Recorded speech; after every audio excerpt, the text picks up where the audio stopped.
La course au développement d'un vaccin contre le coronavirus est enclenchée dans le monde. Plusieurs biotechs se sont engagés dans des recherches pour protéger la population des effets de cette menace. En Suède, plusieurs projets sont en cours.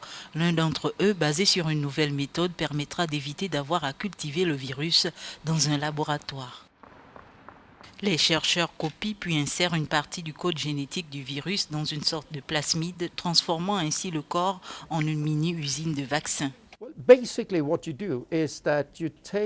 En fait, ce que vous faites, c'est que vous prenez l'information génétique du virus, vous la convertissez en ADN et vous la mettez dans un plasmide. Et ensuite, le plasmide est en fait le vaccin lui-même.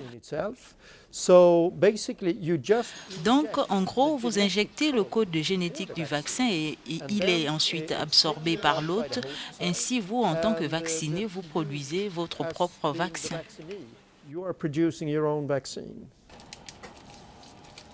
Selon le professeur Mathis Salberg, l'épidémie actuelle pourrait bien avoir pris fin avant que le vaccin ne soit prêt à être utilisé à grande échelle.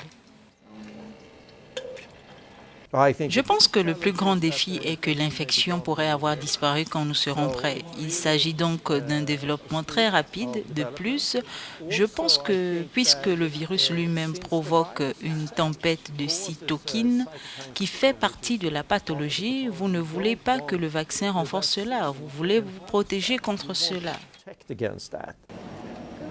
L'Institut Karolinska de Stockholm a donc mis en place un groupe de travail chargé de comprendre et de développer le vaccin.